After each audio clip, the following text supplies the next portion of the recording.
Welcome back to Today in Rocket Science. I'm Adam Balkin. So back here at Raisin National Battlefield Park, students are learning the basics of water. What makes it safe for humans?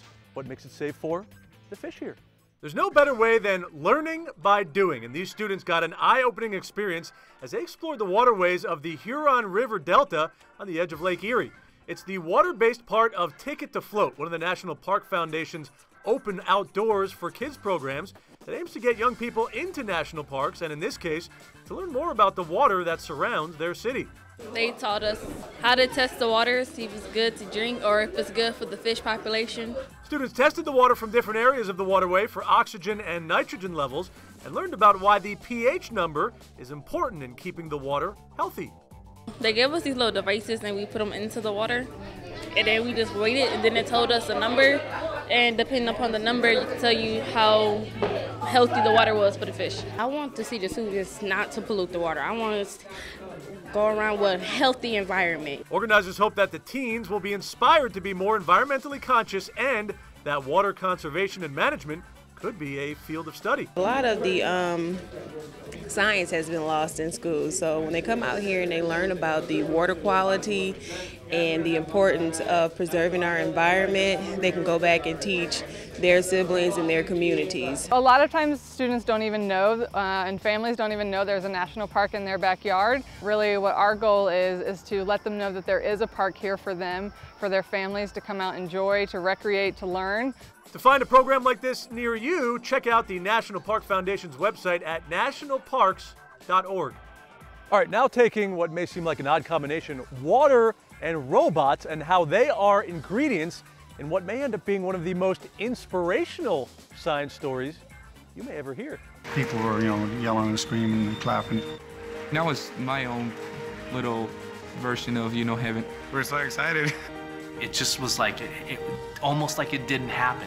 It's called Underwater Dreams, a documentary about 4 high school boys from the Arizona desert who entered a college-level underwater robotics competition in California. It began with 2 teachers thinking that they should join an underwater robotics competition, just for fun and see if they could go on from there. Hey, we thought, wow, we're never going to be able to do anything in this competition. We looked like the carnival had arrived. It looked like we just pieced together everything from a junkyard. The Carl Hayden High School team was going up against engineering powerhouses like MIT.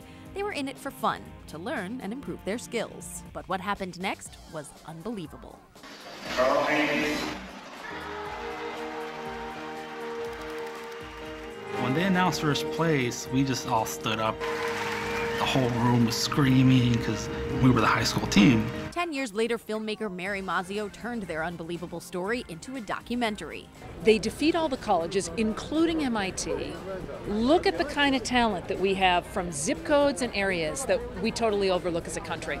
She didn't do it alone. The story garnered political attention and gained traction in Congress. The timing really couldn't be better for a film like this in our country to spark the debate and to shine a light on the extraordinary talent that some of the dreamers in this country have. For more information on the film, the people behind it, or just to see it for yourself, visit underwaterdreamsfilm.com. For It Ain't Rocket Science, I'm Tara Lynn Wagner.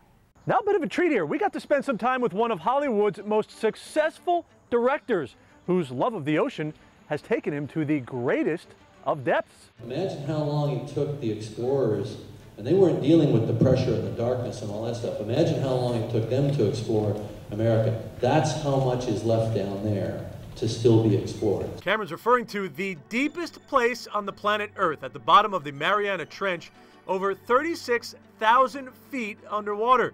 He's the only person to have ever gone there, and he did it in a sub he built with his own team.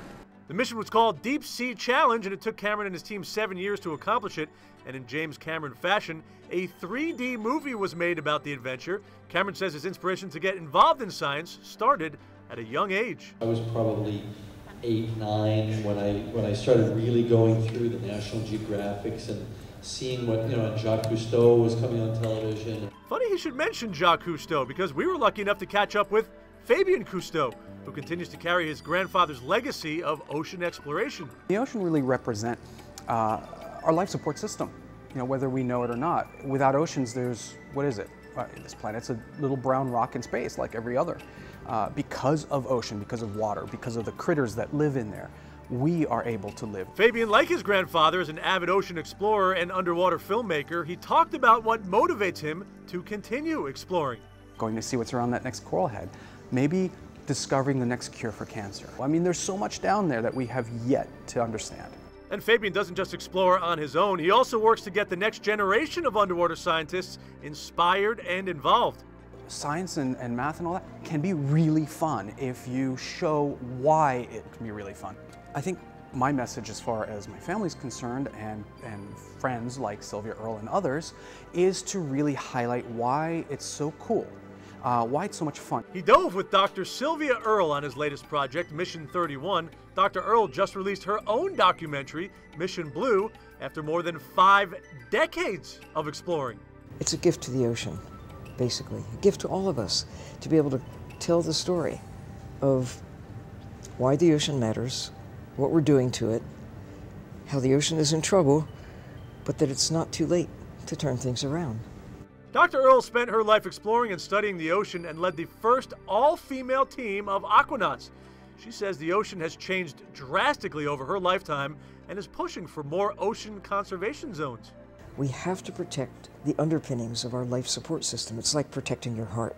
Now that you know it matters, you don't want your heart to be damaged. You want to take care of it. Well, we're only taking care of a fraction of 1% of the ocean with full protection. We can do better than this. Dr. Earle is pushing for 20% ocean protection by 2020.